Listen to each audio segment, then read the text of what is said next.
to the first debate here at Hofstra for the 2012 political season. As you know, it'll be a very fun season for all of us here that are of either political persuasion. This debate is sponsored by the Hofstra College Republicans and is focused tonight on the hot topic issues of our time. My name, those of you who don't know me, my name is Rick Rosetto. I am one of the co-moderators on this debate. I'm in WRHU. This is Alex Soberman. He will also be moderating me tonight. Now, with the election season upon us, and as you know, Hofstra hosting another presidential debate on October 16th. In fact, my 21st birthday, by the way. It is vitally important that the student body be well informed on the issues of our time, because keep in mind, most of you in this room will be voting, if not for the second time, the very first time in an election like this. So tonight, the Hofstra College Republicans to my right will debate their counterparts, the Hofstra College Democrats in the center, and the Hofstra College Libertarians to my left. This will be an attempt to eliminate the issues from every side of the political spectrum. So no one here is left out. Unless you're with the Green Party, then you're not here, but that's regardless. Our hope is that you gain personal insight as to your own positions on these issues so that, come November, you can choose the best decision for you. And without further ado, I'd like to introduce the teams, the candidates who are debating tonight. For the home team, I guess the College Republicans first. In order, Lisa Saganovitz, Daniel Olja, Andrew Parker, Louis Renola, and Charles McCarroll. For the College Democrats, Imran Ansari, Aaron Rodwin, Xavier Manley, and Mitch Joseph. And for the College Libertarians, Ronnie O'Leary, Sammy Feichester, John Zager, Tammy Turner, and Stephen Pawlowski. You know, the players, and now time for the format of the debate, I turn it over to my co-moderator, Alex Soberman, who will give you the lowdown on how things will go down tonight. Thank you, Rick. The format of tonight's debate will be as follows. An initial question will be asked to one party, chosen at random by the moderators. They will then be given 2 minutes to respond. Next, the remaining two parties will be asked the same question, and will also be given 2 minutes to respond. The party questioned initially will then have the opportunity to offer a 1 minute rebuttal. This opportunity will then cycle through to each of the other two parties. From there, in order for the following questions will cycle from team to team in a random order that we have chosen. With each question. Anyone who goes beyond the time limit to speak will first be asked to wrap it up quickly and then cut off. We have a timer system, and we do not have electroshock available at this particular debate. We'll be working on that for the next one. Now, in several debates, we have seen the crowd either be vocal or not vocal. I encourage you, the crowd, to be as vocal as necessary, but keep it to, we want to hear the answers, and then after the answer is done, you are permitted to cheer, only cheer, no going Republicans, from your side. So without further ado, I'm a conservative, it's easy to pick on myself, so it's okay. Remember, respect is one of the keys. Without further ado, we will start with the first question, which we will ask to the College Libertarians. What would legitimize American intervention, if anything, in Iran? What should the American course of action be in the case of Iran receiving nuclear weapons? And we'll begin once again with the Libertarians. Can you hear me? Yes. Let's check there. I would say that the only thing that would legitimize military intervention in Iran would be the military actions of the Iranian government, for example, in the Strait of Hormuz, if they were to attack a merchant vessel, or if they were to go after a nuclear weapon, which leads on to the second question: what would be the course of action if there was a case of nuclear Iran? It shows that the question doesn't really go into detail because Iran is already a nuclear nation. They have nuclear reactors and they have the ability to make nuclear fuel. We are already intervening in Iran. We have effectively, as a government, shut them off from the rest of the world through trade. They currently are reaching a level of hyperinflation in Iran. They have a 20 to 50% inflation rate. To quote Defense Secretary Jan Panetta, are they trying to develop a nuclear weapon? No, but we do know they're trying to develop nuclear capability, and that's what concerns us. The question is not whether or not they're developing nuclear weapons, it's whether or not they're able to. And under the Nuclear Non-Proliferation Act, they can be able to as long as they don't. So that is, I'll leave it at that. Thank you. We will now go to the college Republicans. 2 minutes for your speech. I think there are only two legitimate reasons for American intervention in Iran, both of which are in regards to Iran's stockpile of uranium. The first reason would be if Iran has enriched up to 80% or more of uranium, because this is a clear breach of the standing sanctions against them. The second reason is if another secret weapons facility is found in Iran. A combination of these two together is a sign that Iran is, in fact, pursuing the creation of nuclear weapons, which is not just a threat to America and its allies, but also to other Middle Eastern countries. In order to avoid invasion completely, you need to continue producing sanctions against Iran to hurt the foundations of the country. And also needed is a strong military presence by air and naval forces to encourage Iran to make a stronger attempt at creating diplomatic relations with the U.S. so we can avoid any military action against them. Thank you. And now the college Democrats. 2 minutes. Our president has stressed over and over again that all we need to do is push for more diplomatic talks with Iran so they can abide by international law and compromise. And if they do not, we are prepared to take multilateral action with the United Nations and post more sanctions in Iran. By doing so, we will cripple their economy, make sure that they cannot trade. They can't trade their food, their oil, or their leaders can't travel, and therefore we will cripple their economy and make sure they compromise with the international community. Last resort, we are willing to go to war. We are willing to defend our allies in the Middle East and do as much as possible to make sure that Iran does not acquire a nuclear weapon. What we know is that they have the capability to acquire a nuclear weapon. Doesn't mean that they are willing to acquire a nuclear weapon. But if they are, we are willing. Again, we are not the party of no war. We are the party of caution and common sense. And we are appalled that after the war in Afghanistan, during the war in Afghanistan, the taxpayers are paying $2 billion a week. Our men and women in the military are getting killed, and the oil prices are increasing. So if we do get involved in the Middle East, we want to make sure that it's with the backing of the international community so they can help us pay for this war.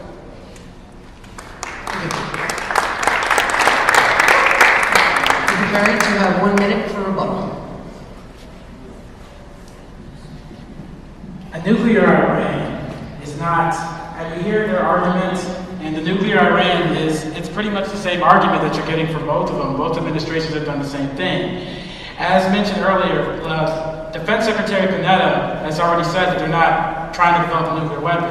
Who is the United States, and they're trying to become nuclear capability. Who is the United States to say that they can't become nuclear capability?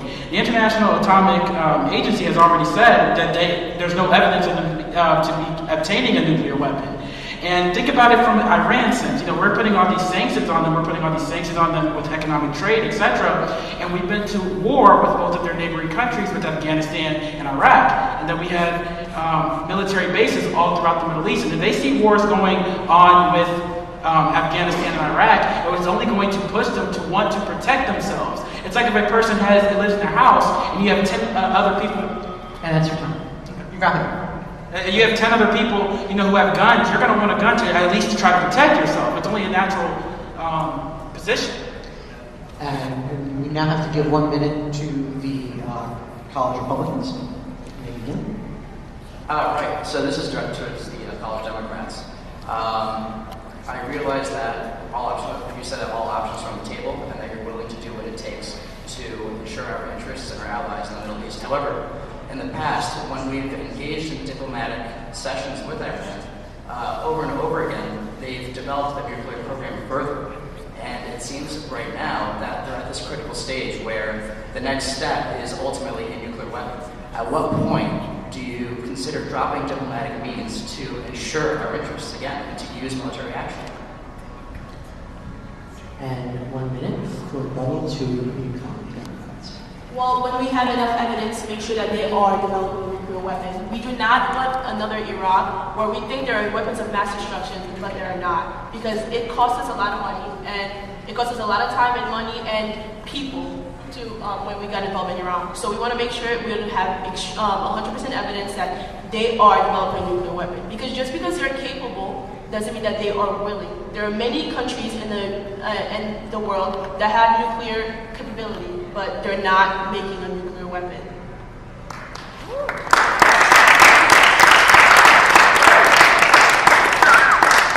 Thank you very much. Okay, so first question is out of the way. We will now go for their first question of the night. Question is, it's a very hot topic, hot button issue. It's being debated very heavily in terms of the Supreme Court as of right now. The question is, what, if any, problems do you see with the current American healthcare system, and what is the best way to deal with American healthcare? I'll repeat the question for you just so you have it. What, if any, problems do you see with the current American healthcare system, and what is the best way to deal with American healthcare? College Republicans, you have 2 minutes. Your time starts now. All right. First off, I just want to give you a basic description of the U.S. system that we have going on. It's referred to as the accidental system, and it's a haphazardly constructed system. It's a hodgepodge, and it incorporates elements of both public and private sectors. Roughly 55% of Americans obtain their health insurance via their employer. One of the main issues with that is the fact that the benefits are tax exempt, and that gives the employers the incentive to offer employees compensation in terms of health insurance rather than increasing their wages. And as a result, minimal copays are associated with that kind of health care. So you're only going to pay like $10, $15 when you go to the doctor and get your care. And that's it's encouraging kind of a ravenous consumption of health care. And the demand is way too high, and that's one of the main reasons why costs are high. Another way that we get our health care from is the public sector, and that is Medicare and Medicaid. They're national social insurance programs administered by the U.S. federal government. Medicare guarantees access to health care for Americans 65 and over and younger people with disabilities. And Medicaid is a joint federal-state program that provides health coverage for nursing home or certain categories of low-asset people, including children, pregnant women, and people with disabilities. And Medicaid is one of the biggest issues with Obamacare because states are going to be saddled with a huge financial burden to pay for that under Obamacare. And if you go back to when the legislation was being proposed, being pushed through the House and Senate, you had the courthouse care kickback with the Democratic Senator Don Nelson in Nebraska. You had the Louisiana Purchase with Senator Mary Landrieu of Louisiana.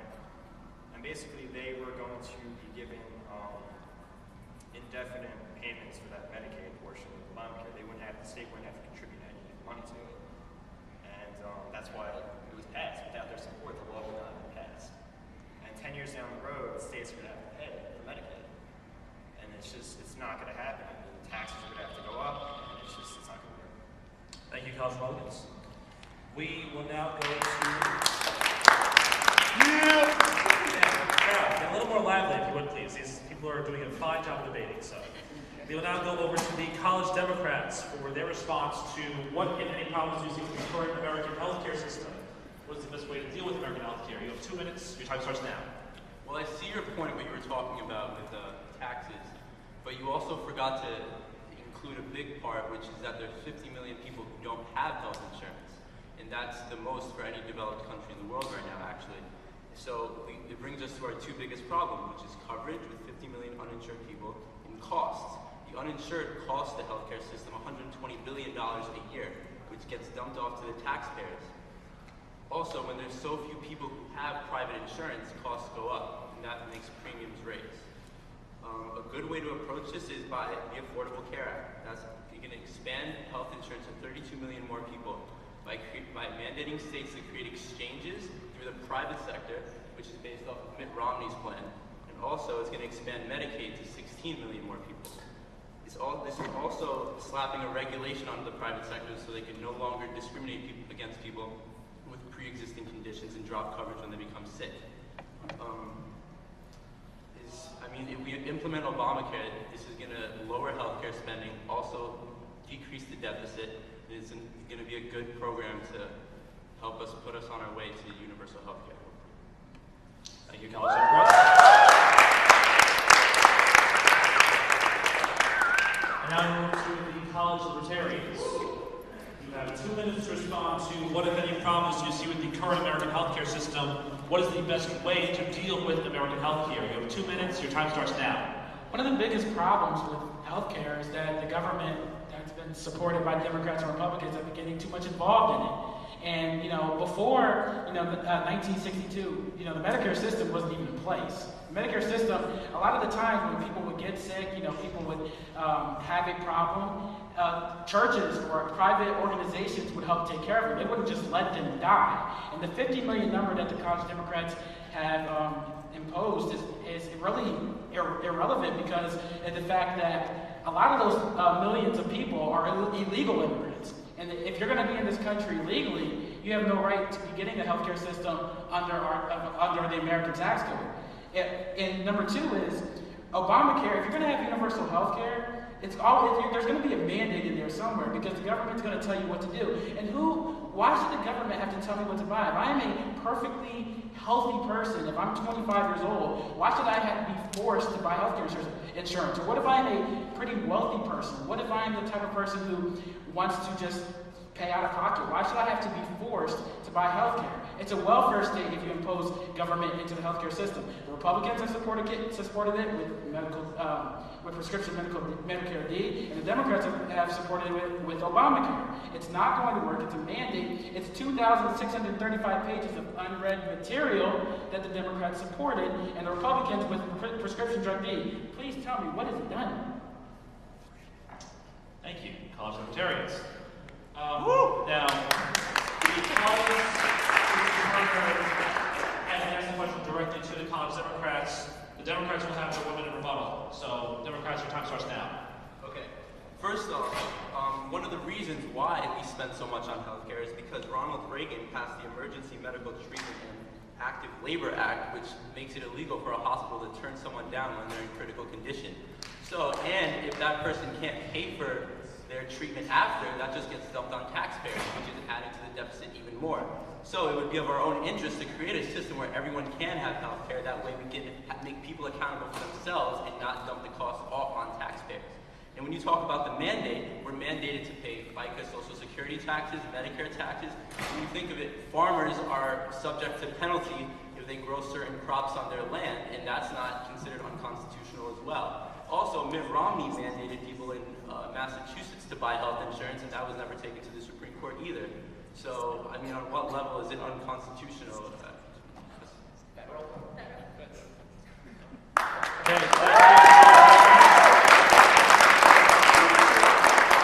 College Republicans, since you seem so antsy to answer the Democrats' question, you will have your 1 minute rebuttal. Time starts now. Well, just in reference to that Reagan law, if hospitals could turn away people, would you allow that as Democrats? That's one question I have. No. Well, let me continue. The constitutionality of the mandate is one of the biggest problems with that, and it's probably going to get struck down because it's a huge imposition of the federal government on the states. And the difference between that and Romneycare is Romneycare left the issue up to the states, and that's how we believe the healthcare debacle or quandary in this nation should be solved. And the main issue is the cost, going back to what I said before. It's simply unaffordable. It's a one-sided stopgap remedy to an existential illness that requires a potent prescription of consensus. We as Americans need to sit down, have a conversation about healthcare, and figure out how to get this done right. It cannot be rammed down our throats like Nancy Pelosi wanted to be done. She famously said that healthcare needs to be passed first to find out what's in it.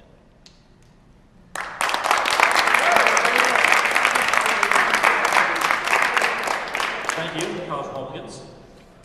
College Libertarians, you will have your 1 minute rebuttal to the fanfare that's been going on to your right.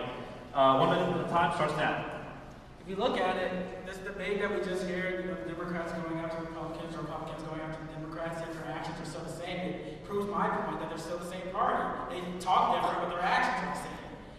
Prescription drug D, Obamacare, what is the difference, And free healthcare doesn't exist. You're taking taxes, and you're taking money and stuff out of from other people, and you're giving it to others. The federal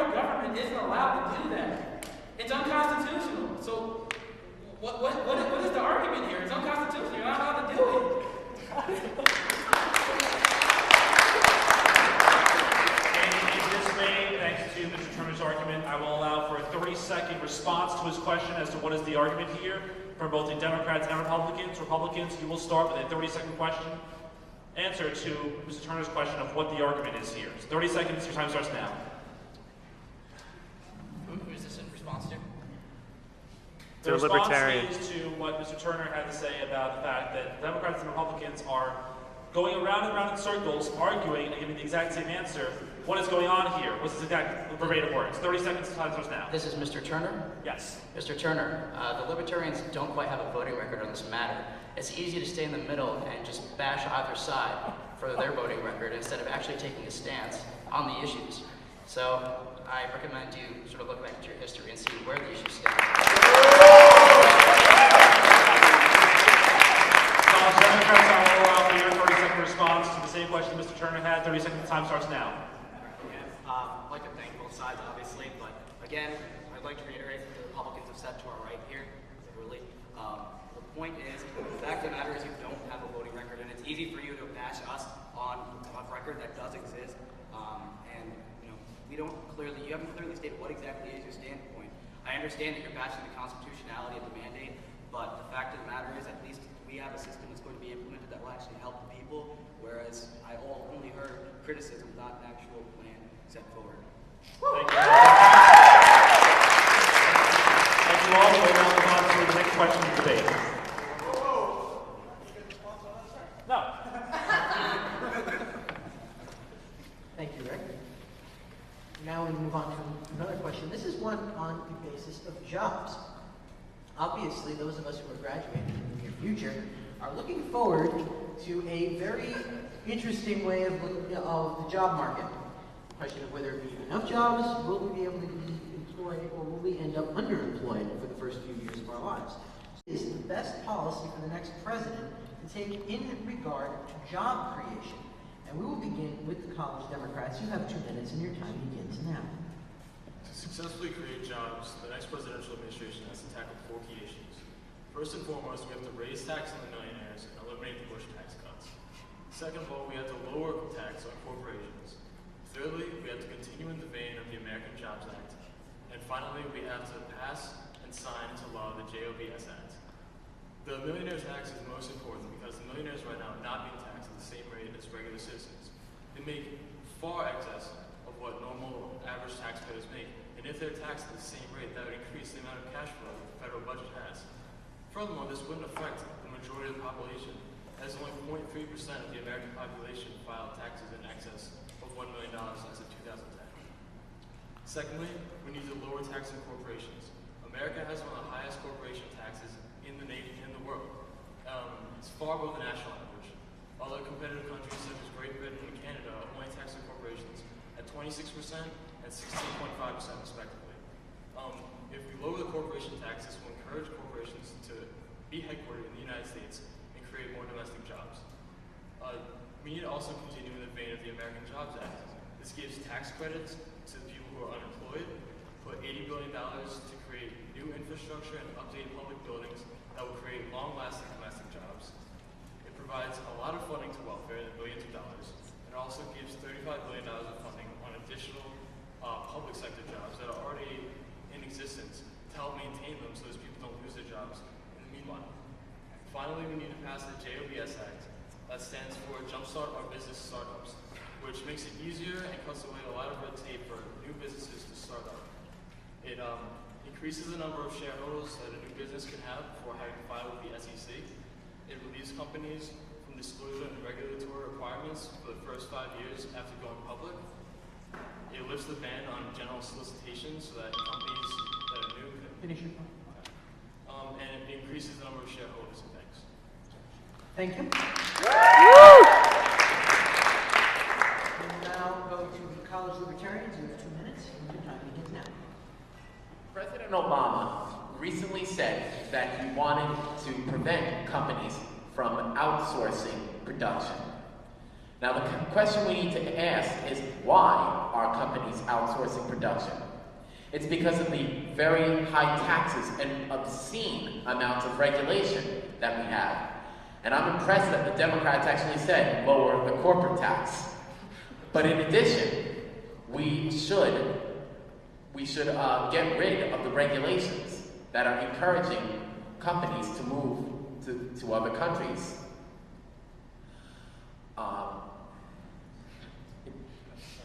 These companies spend billions of dollars complying with regulations when they could be using that money to improve their product.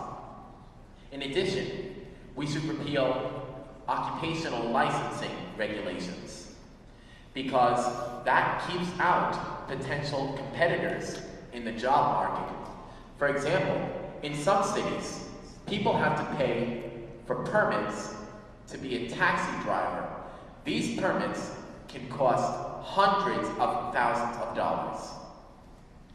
Finally, we should abolish the minimum wage.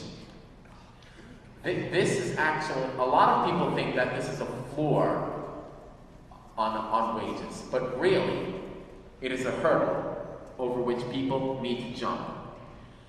What happens to the people whose productivity is not worth the minimum wage? They are unemployed. It's basic supply and demand, and there's historical proof of this. The tragedy of this whole thing is that these regulations hurt minorities and small businessmen and the poor, the very people that the Democrats claim to defend.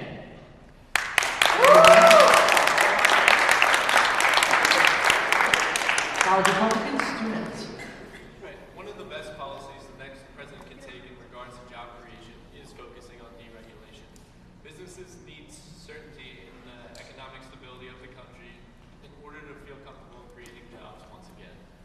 However, these companies are under strict and burdensome regulations that make it difficult for the creation of jobs, which in turn hinders any chance of economic growth. It's not only large corporations that are affected by these restrictions, either. Small businesses suffer from unnecessarily high taxes without breaks. The president should take into consideration states like Texas working on job creation. During the recent recessions, Texas companies were hiring at a higher rate than anywhere else in the country. This is because of deregulation and low-income taxes, which encourage businesses to expand, leading to a growing economy. Another important step the president can make is the approval of the Keystone Pipeline. The project that includes 1,700 miles of pipeline to run from Alberta, Canada through the United States will create approximately 20,000 guaranteed private sector jobs. Included in the figure is the construction of the pipeline, safety inspectors, and overseers of the project in general. In addition, the pipeline, if it's constructed, could spin off jobs in the upwards of 100,000. And the figure includes, but is not limited to, production of the materials that are used, energy suppliers, and small businesses that can be created because of the new pipeline. While the pipeline is a huge investment for the country, it is just beginning the beginning of a much-needed growth in American energy production, something that is going to not only lower domestic energy costs, but also employ workers in the hundreds of thousands.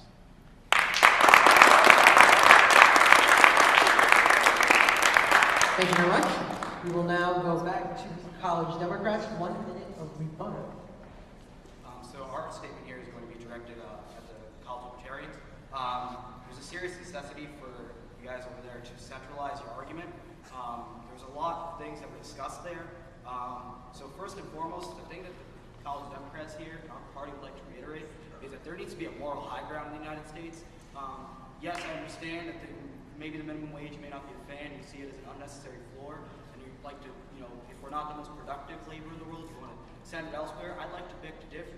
I'd like to say that Americans are the most productive in the world, and we have this minimum wage in place for the sheer reason that if you want to, go to places where you want to argue that productivity relative to wages are cheaper, then yeah, I guess we should just outsource everything to Cambodia.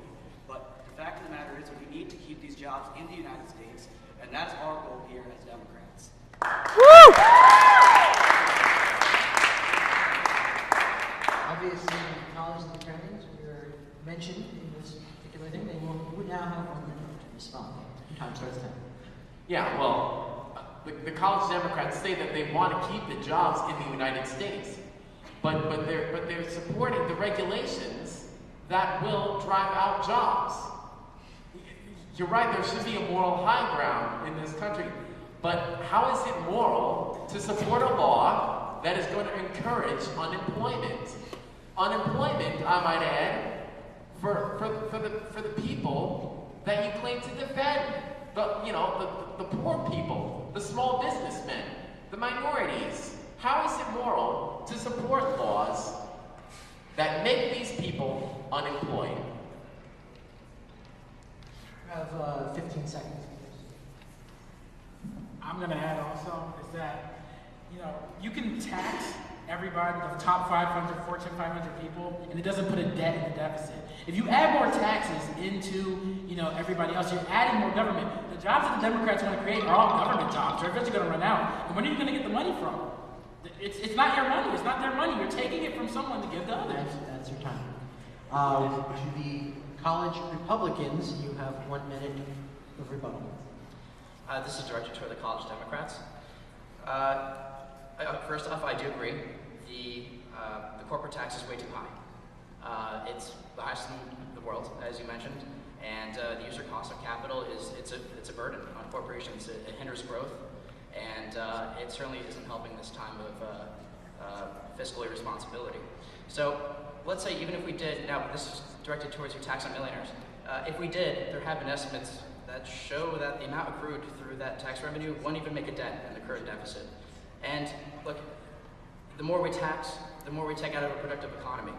It kills growth, it kills jobs, and it's fundamentally wrong. In order to encourage growth in the US, there's no way we can tax business owners and expect them to hire more, right?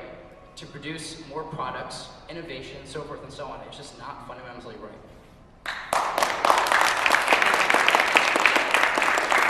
We will allow 30 seconds for the college Democrats to respond. Again, we understand that though the argument can be made that hiking of tax rates to the richest may not make the largest difference. The fact of the matter is there's other aspects of our tax system that exist today which are part of the issue, and if we resolve those, then that will inherently resolve a lot of our problems with the tax code. We need to resolve a lot of these loopholes that millionaires and billionaires are able to utilize to, for their own benefit, take these profits.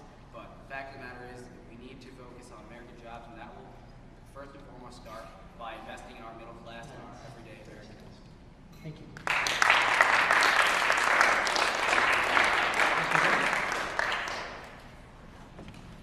Yes. Next question, we will go to the college Republicans first. It has been submitted to us by the Economics Association, and therefore, I'd like to call up a special moderator to moderate this question for us. Your current student government president, David Zbika.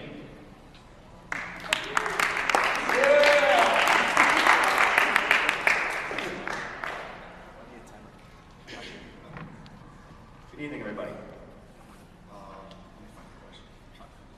Okay. Military, Medicare, Social Security, unemployment, and other entitlement expenditures add up to almost 80% of the United States budget. 12% of that budget is allocated toward education, housing, and urban development, and other infrastructure spending. On top of that, nearly 20% is financed by borrowing. Even if you cut the 12% portion entirely, you still run a massive deficit, but the government does not want to touch the 80%. How do you deal with the deficit without touching military and entitlement programs without extraordinary tax increases? Again, submitted by the Economic Association of this university. College Republicans, you'll have 2 minutes and your time starts now. Last week at a Capitol Hill hearing, Trey Gowdy, the representative from South Carolina, asked Treasury Secretary Tim Geithner a question. And the question is, if this were the last debt ceiling increase you could ask for, the final one, and you had to make it large enough for all current and future obligations, what would the request need to be? After about a 2 to 3 minute back and forth, and after unclear remarks from Tim Geithner, which can be seen online, he finally said it would be a lot. It would make you uncomfortable. Now, if that doesn't send chills down your spine, I'm not sure quite what will. But in other words, the deficit is out of control. We have to meet the next debt ceiling by the end of this year. And so far, there's not really quite a plan or solid plan in action from both sides of the aisle. And that needs to be solved. However, there are 3 things we can do, 3 measures we can take to ensure that we do limit spending And of course, the first one would be limit government spending in general for all our public programs, cut discretionary payments, and cap future budget increases. Once we can implement those three measures, we can ensure that spending does not continue at its presently unsustainable rate. Currently, entitlements are out of control. To the question, we obviously cannot quite touch them in terms of cutting funding, but what we can do is reform. And when they want realistic and effective methods, it's what we can do to solve the crisis. Medicare, Medicaid, Social Security, they're expected to grow to nearly $14 trillion of our GDP by 2030. It's absolutely incredible. It's terrible. And Congress is unwilling to reform entitled spending, and if that's the case, then we could very well privatize certain programs. It'll institute more efficiency, it'll open up to a free market, and it'll keep competitive prices, and it'll keep them low. But besides reform, the most important part of the question that I think we're dealing with, and what will become even more important, is the borrowing of funds, the 20% borrowing. If we keep doing it, it'll greatly increase pressure on the US dollar as the world's vehicle currency. We won't have the generous privilege of borrowing in our own currency if we continue on this path. The longer you go down this path, the harder it is to reverse, and all the Americans are going to feel it.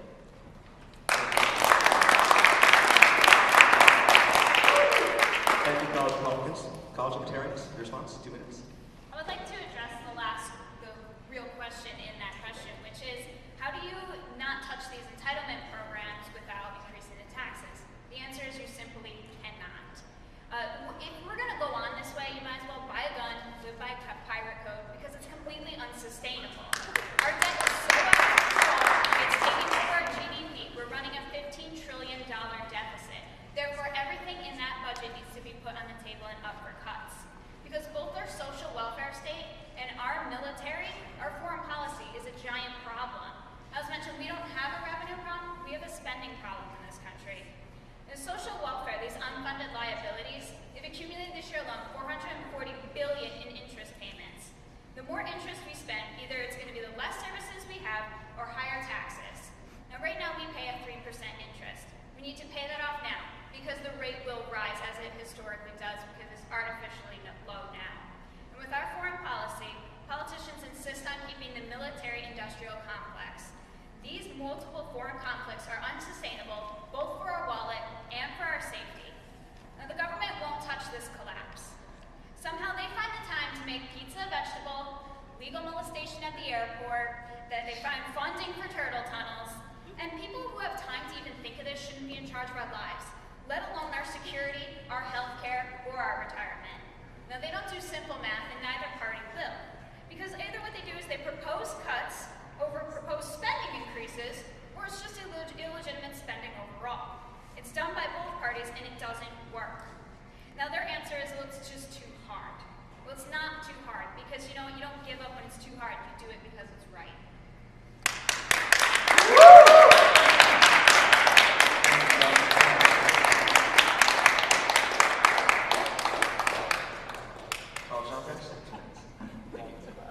First and foremost, I'd like to just clarify that neither party here is calling for any anarchy, and neither party here is going to quit on any of these issues. We can make that, I am sure. So first and foremost, I agree with our Republican counterparts over here that the budget must be balanced to keep the credit markets strong and interest payments to foreign creditors low. Otherwise, as our party did say, our issues with the currency being our international currency is one of our biggest strong points for the United States. But again, if the deficit is not handled, this will no longer be in the upcoming decades. So first and foremost, we do agree that spending is out of hand, and we must reform spending and make sure we do take. We agree with our Republicans here that there needs to be cautious spending in areas where we can afford to. At the same time, I'm not going to sit here and say that we are going to cut off aid to those who are in need domestically. I know that the question is set up that we can't touch military. That's fine, but if we're going to focus domestically here on what we can touch, first and foremost, we need to focus on reinvesting some of the funds that are already allocated more efficiently so that we can look for growth in our economy. The best way to correct the economy that exists today is by encouraging growth, which means investing in infrastructure, investing in energy, investing in education so that we are competitive in foreign markets going forward. Again, in order to remain the international currency, which does help us in terms of actually financing our deficit, which is why, as you guys have said, we do have an interest rate that we do not want to climb. But again, we need to maintain growth, and that's going to only occur through reinvestment of current spending and cutting pork barrel and unnecessary spending that's just been irresponsible, and that's been done on both sides of the aisle, and that just needs to be addressed. Thank you, college Democrats. You're all done with your response.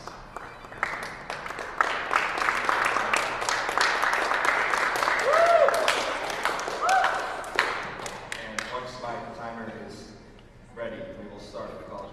We're set. Okay. 1 minute. As far as what Imran said from the college Democrats, agreed. As long as both sides of the aisle at least see the irresponsibility going on and the dangers that we are currently in while financing our debt, it's really hurting us, and quite honestly, it's unsustainable. We'll probably encounter some, if we continue down this path, I'd say 5, 6, maybe even 7 years down the road, we will really feel the effects on our own wallets. And again, we cannot lose the vehicle currency of the US dollar. It's how other countries trade. Iran purchases gasoline and oil using American dollars with other countries. It's the vehicle currency. So we can't risk this any longer. We have to be a little more responsible with how we're spending and what we're spending on. And let's cut public sector programs that are not entirely, but at least eliminate pork barrel and other extraneous expenditures and ancillary expenditures that are really driving the deficit up. Thank you, college Republicans.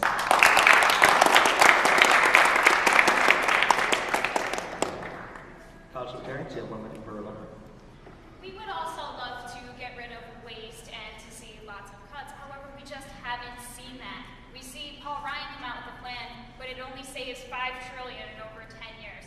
And also with the Democrats, we can't reinvest if we don't have any money. The Democrats haven't passed a budget in over 1,000 days. I don't know where this is going to go. Now, we respect both our counterparts here, but we would like our ideology to be debated. Instead, we are being told that we have no voting record. We are a growing party in America. We have a big ideology. Our arguments are structured. We would like to see that be addressed. Another thing I would like to add is that, we have troops in former Soviet bloc countries that both your party and your party have, both supported. Why? Why do we have troops there? And, the unsustainability of multiple wars, multiple interventions, you can't afford it. I mean, you guys agreed on something which is actually surprising, but it's wrong. Thank you, college Libertarians. College Democrats, you have 1 minute.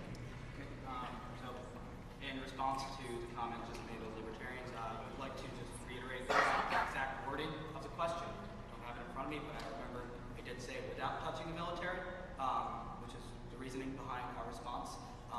Again, we do agree that our military is far overreaching.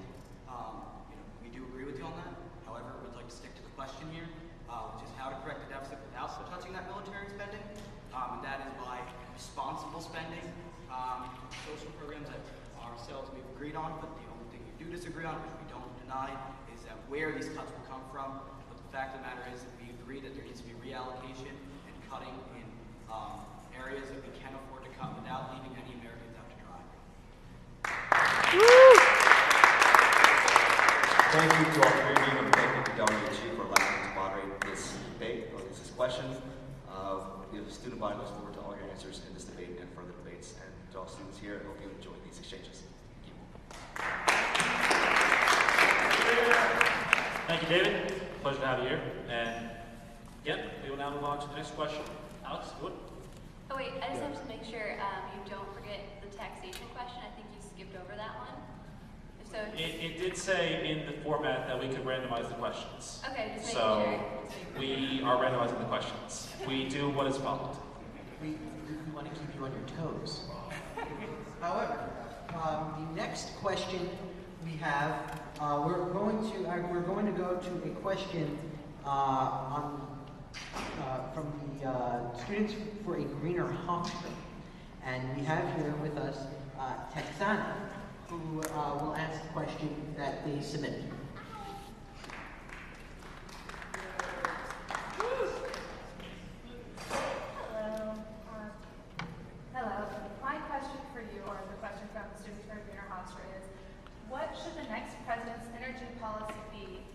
terms of renewable fossil fuels and environmental regulations. This will go first to the College Democrats. You will have 2 minutes for your response. Your time starts now. The President should take a stronger stand towards creating energy policy that both conserves energy and reduces threats to the environment. It should be done through incentives to create cheaper and more efficient alternative energy sources, such as solar power, wind power, and geothermal energy. Also, there should be a reduction of dependence on foreign energy by using our domestic resources in Alaska and the Gulf. Also, we should create regulations that require fossil fuels to be used as effectively as possible by creating a cap and trade policy to reduce the emissions of greenhouse gases for things such as cars and trucks.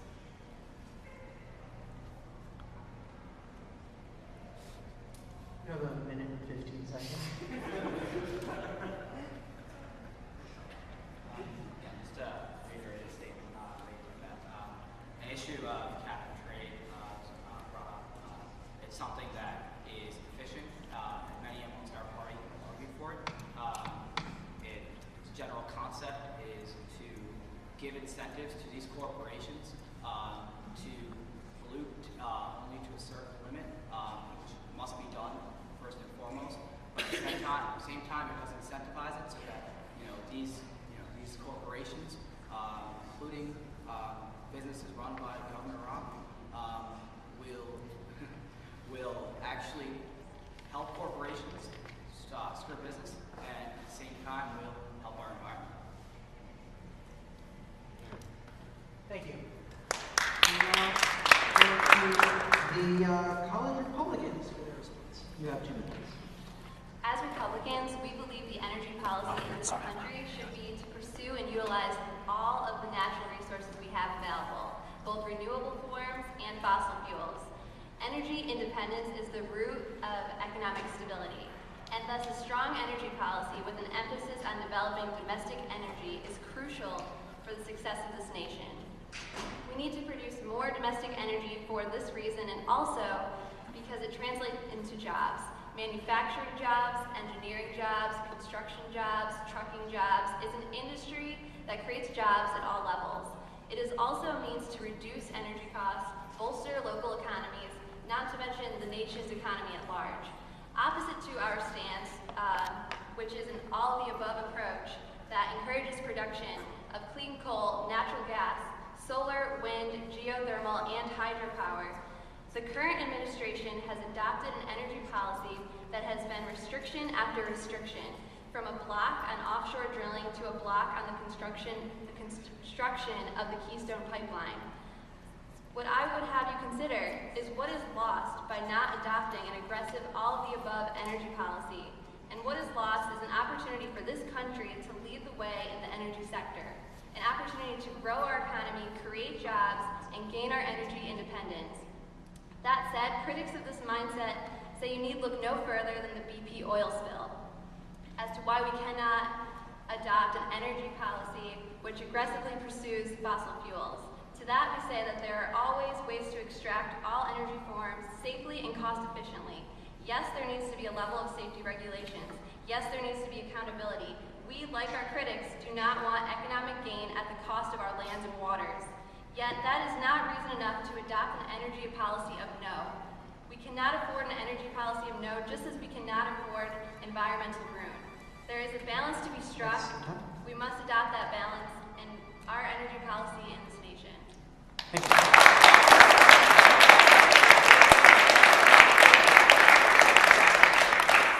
College Libertarians, 2 minutes. Just like the Republicans, we support an all-of-the-above energy policy. We also support a safe and clean environment. However, we do not support giving subsidies to any type of energy, renewable, fossil fuel, or otherwise. So that means no subsidies to oil companies. And in addition, when the government funds projects like Solyndra, which was a $500 million project, those projects will often fail. The free market can allocate resources most efficiently, and it can decide what types of energy to use. In a free market, property rights would be respected. A company does not have the right to pollute its neighbor's air, water, or land. Thus, there would be an incentive to use cleaner energy sources in order to avoid lawsuits. There is no way that a bunch of bureaucrats in Washington knows the correct way to allocate resources in energy. In addition, how can we rely on government to protect the environment? All that really does is decrease our motivation to protect the environment ourselves. It is time for us to lessen EPA regulations and take direct action in improving our environment. You have 15 seconds if there's anything you'd like to add. Okay. We will now go to the 1 minute rebuttal section, and we will go to the College Democrats. I would first like to address Keystone. What are we going to do if there's a leak? Do we want another BP oil spill? Look at the disastrous effects that's had. Also, we can't afford to do research on alternative energy sources. There are $2 billion a year tax breaks for the big oil companies that are making record profits. And that money, those $2 billion, that could be going to research on making more efficient solar panels, less eye-soaring wind turbines, and also finding other sources and making more efficient vehicles and not wasting the money. Anything else to add? You still have 3 seconds. Okay. We'll go to the College Republican.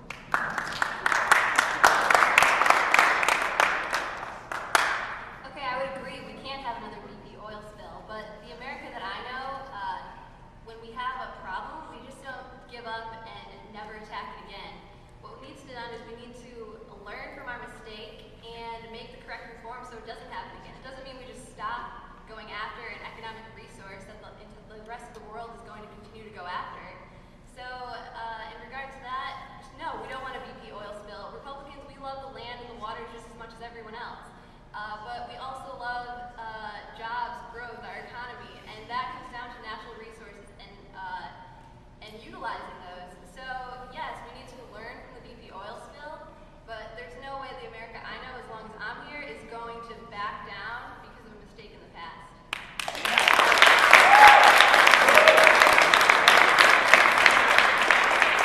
The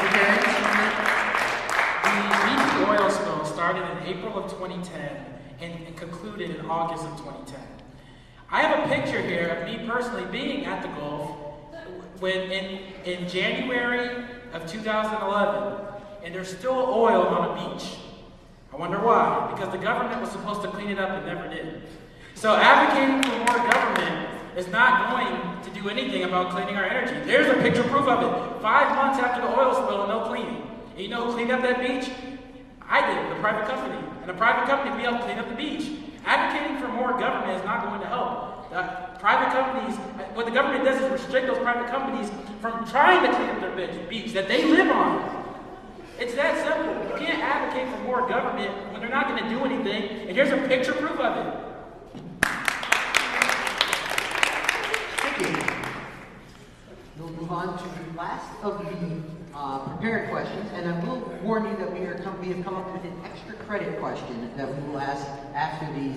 We want to make sure that you guys can work without the scripts and without the notes.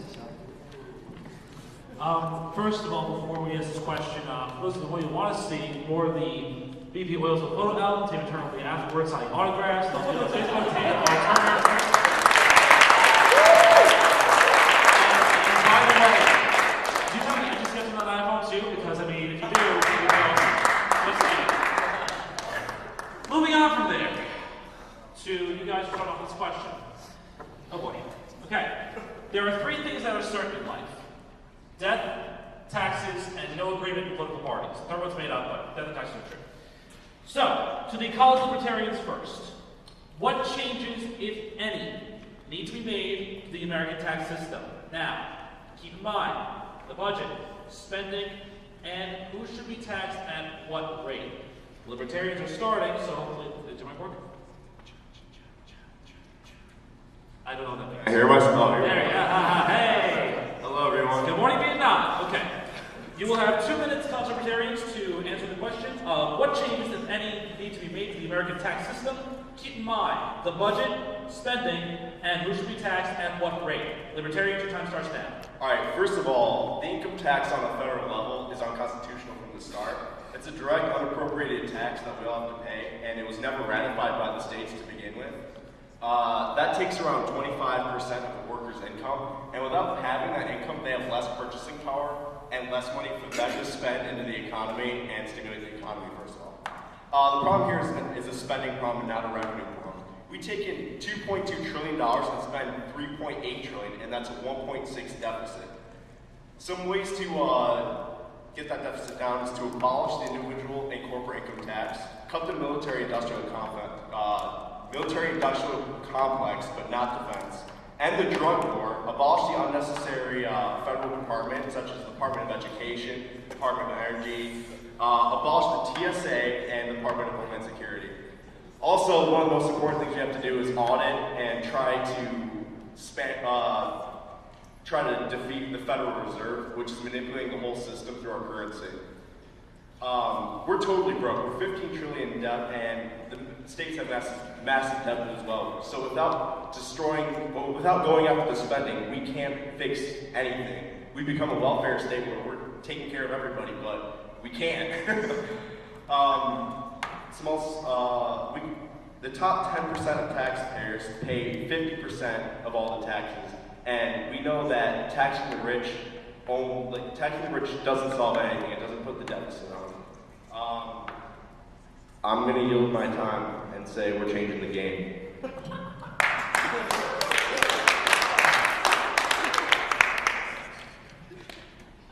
do you want to play? Basketball, volleyball, hockey, or Political debate.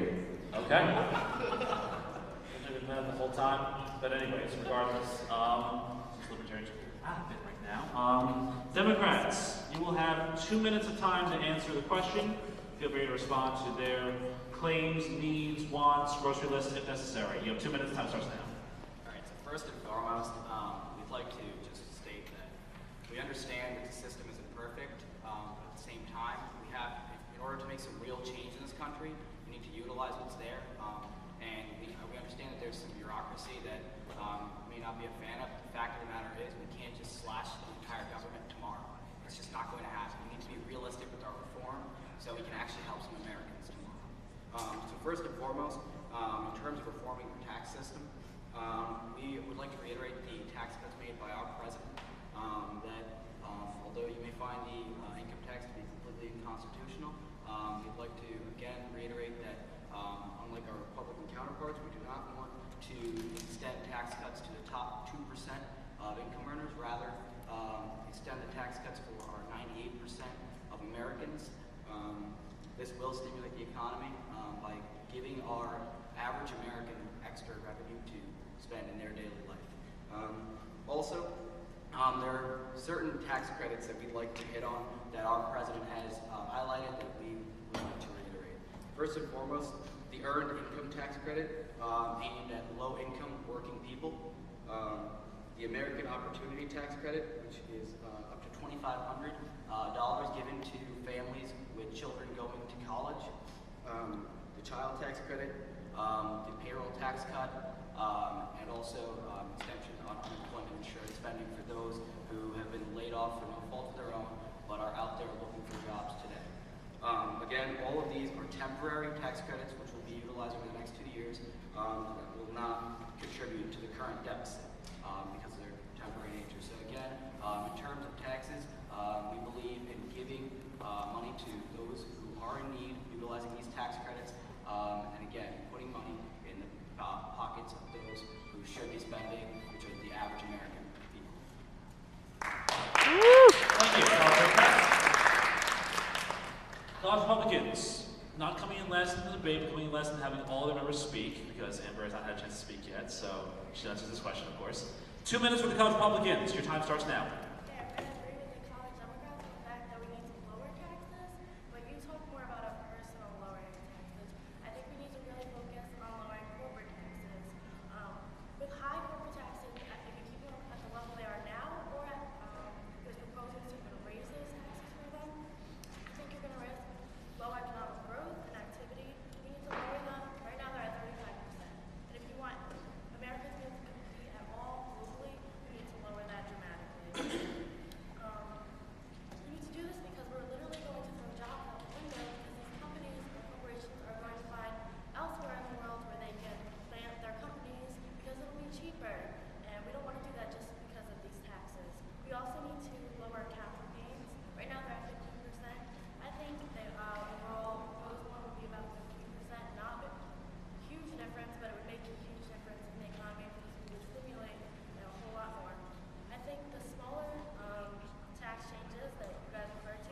First person I want to attack is Rick, our moderator. You're taking our party as a joke, and by saying we're out of it doesn't really help this whole thing. So we're trying to be a legitimate club and party, and your moderation isn't helping us. Second, 218 people determined where $3.7 trillion go, and we need to put the money back into people's hands, which means we need to put more trust in the free market and have less government. We can't afford tax credits for businesses when they're the ones trying to create jobs and create businesses for everyone, so that we don't have an unemployed economy. We have to get rid of the capital gains tax and get rid of the death tax, and we need to legalize the free market so that small businesses, like my mother's in Syracuse, New York, don't have to pay obscene taxes and work 14 hours a day just to support me going here and my brother going to RIT. They have to file as corporations, so going after the people that support our jobs is just plain stupid. For the record, don't think you guys are legitimate. Just friendly banter between yourself and myself. That's all it is. And this is the debate. So you're not debating me, you're debating the other two, just so you know. College Democrats, you have 1 minute of rebuttal, and your time starts now. I'd just like to direct one point towards the college Republicans. That is, in the 90s, we actually had a higher capital gains tax, and we had a booming economy then. So this shows that there's no direct correlation between low capital gains tax and more investment. Just putting that out there. Also, as far as the personal income tax, right now they're actually at a low. The average tax rate for the top 1% is 35%, but they're paying on average 11%. That's because they make most of their money off capital gains. So when you say lowering taxes on the wealthiest as far as personal income tax, they're not even paying the tax that they're supposed to be paying now. Also, to reiterate, just to comment on the point made by the Republicans, cutting the corporate tax, lowering that, we agree. We stated that before. Again, best way to generate revenue and to incentivize our corporations to be here and not go abroad is to, again, cut the corporate tax. So we agree. Thank you, College Democrats. Just to show that I'm fair with Libertarians, the Democrats will provide CPK for everyone at the end of this debate, so there you go. I know it sounds like pizza, but there's nothing I can do with it, Hofstra. What do you expect? Okay, College Republicans, you have 1 minute for rebuttal to the points that you have heard so far, and your time starts now. Okay, Democrats is the thing that you even talked about the fact that the top 10 aren't paying enough of their taxes, and I'd like to point out the fact that the top 5% actually pay more than all 95% after that of their taxes, and you guys keep pushing the fact that we need to tax them more to get more income to come in, but even if you tax the wealthy at 100% of their profits, you're not going to fix the debt. The only way that plan would work is if you tax everybody who makes over $115,000 100% of their taxes.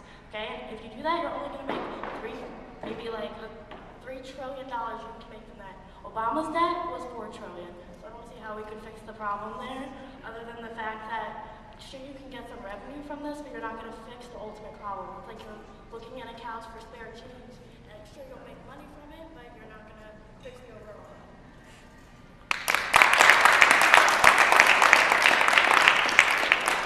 Thank you, College Republicans. We apologize for all the technical difficulties that have been going on, unfortunately. But that is the end of the paired questions of the debate. However, we do have one little surprise for you all. Our final question for tonight's debate. This is the part of the exam we call extra credit. I know everyone likes extra credit because it gives you a chance to maybe make a point that you haven't been able to before. We have one question that we prepared that we will give you each 30. We will give all three teams 30 seconds to discuss amongst themselves how they want to answer it, and then we will go in the same format: 2 minutes, 2 minutes, 2 minutes, 1 minute, 1 minute, and 1 minute. President Obama has said that it should be part of the government's prerogative to make college education more affordable for middle and lower class families. GOP candidate Rick Santorum has called the idea of all Americans getting a college education snobbery. As students yourselves, What do you think the government's role should be, if any, in paying for higher education for middle and lower class families? Please take some time to discuss it amongst yourselves.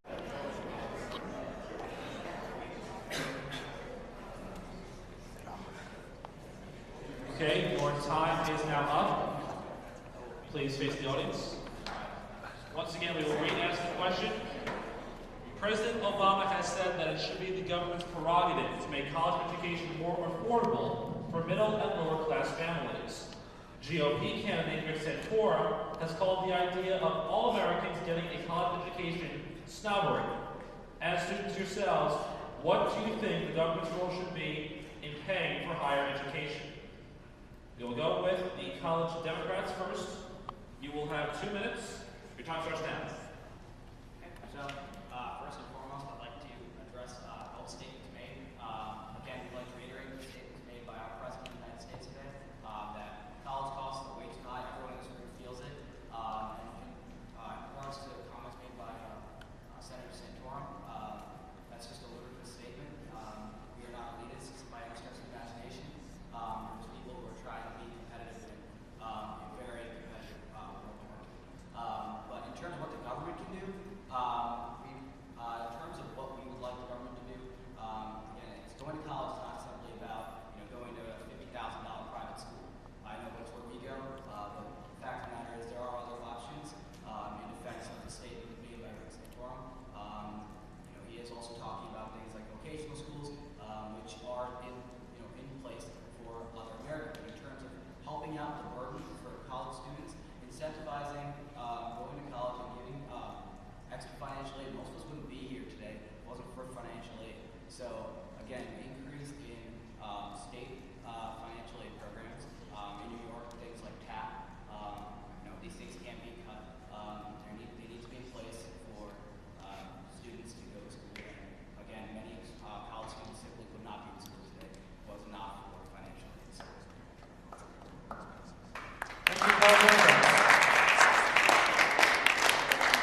We will now go to the College Republicans. You will have 2 minutes to respond and give your own response, and your time starts now. First, I just have to highlight a problem. I don't know why we're seeing this crisis, especially with loans, borrowing loans from banks, college loans not being repaid, students going into debt. I mean, if we look back in 2007, we had this whole financial crisis. All right, we had these instruments being developed, financial innovation being used recklessly, and we're seeing all of these loans being bundled up into, I don't want to get too technical, mortgage-backed securities developed into CDOs, right? So bundling these home loans, car loans, education loans, everything together, selling it off to bankers. Money. It's like free money. It's crazy. It's going around. So that's one of the huge problems why we're seeing the dominoes fall. Students are right in the middle of this. They have nothing to do with the higher power what these rich bankers are doing, so they are the ones that suffer. Now, let's pass off to Charles. Well, first off, in reference to Santorum's statement, I think that's kind of taken out of context and hyperbolized a little bit. I think Santorum is trying to imply that not everybody is cut out for college. Not everybody needs to go to an institution like Hofstra and get a liberal arts degree. Some people might want to go to a technical school, pick up a skills, electrician or a carpenter. We need people like that. Those are the people who made America great, and they'll make us great again. They will bring back the jobs, the production jobs, the factory jobs that are going to China. And we need to have those people. There is a dearth of those people in America. And also, I feel like the government cannot fix the education system in this country. They clearly failed publicly. I mean, Bush, I'll attack my own party. Bush, No Child Left Behind. That was a failure. It didn't work. Standardized tests are not going to solve the problem. And now we have Obama race to the top. That's not going to work. I work for the public school system. I'm an employee of NASA BOCES, okay? I know how this is going on. It's not the solution to the problem. And furthermore, I think everybody should be entitled to a college education if they want it based on merit, not based on if they're poor or if they're rich. If you get a 4.0 GPA in high school, you're super involved in extracurricular activities, you should have that opportunity to get a college education if you want it. You should not be forced down your throat just because you think that everybody has to go to college. If you want it, go for it. You should be able to get it. You should find a way to do it.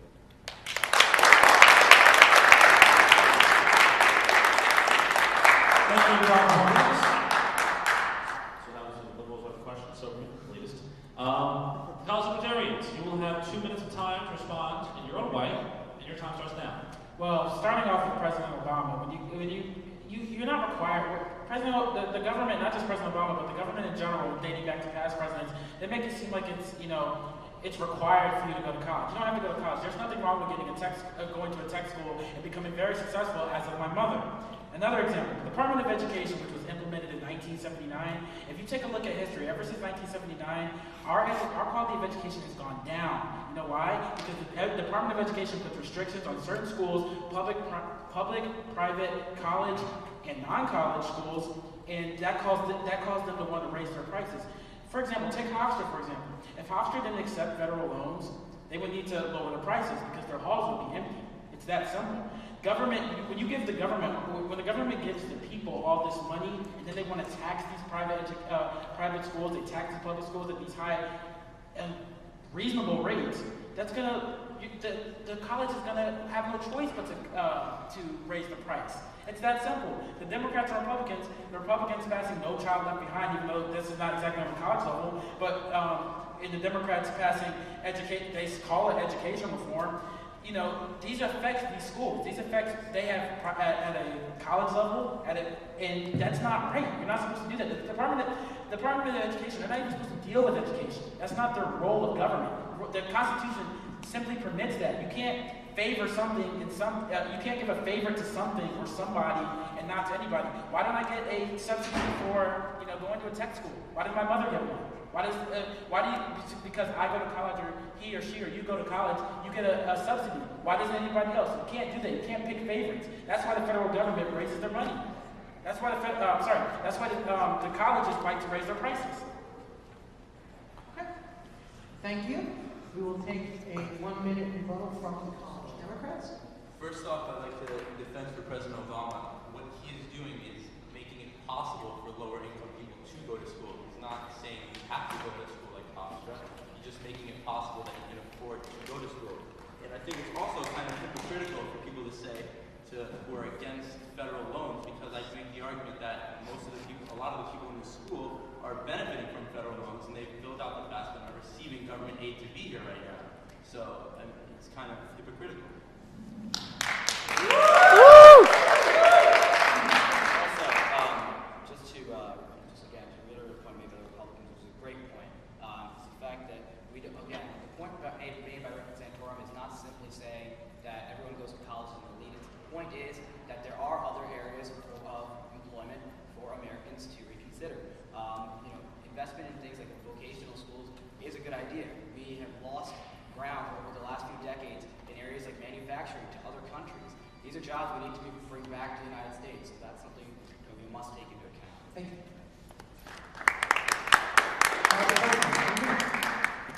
I have some things to go directed towards both groups. Local financing for school does not help students that want to go to college outside of their state. That is why we need federal funding for schools. And towards the Libertarians, nobody has ever said that you need to go to college to get a degree. There are jobs for people without college degrees, and it's proven every single day. And if the federal government does not deal with funding of schools, what's going to happen with it? The states don't have the money or funds to help finance students. They don't have the money to finance schools. And if there's no money to help the schools will raise prices even more than they are now. There's one other thing I'd like to add. It's basic supply and demand. We have so many people wanting to go to college. Prices are going to go up. And the availability of these loans, these massive debt burdens that people take on, that's why we have this system. If there weren't so many of these loans available to people who cannot pay them back or won't be able to pay them back in time, prices would go down. Basic economics. Thank you.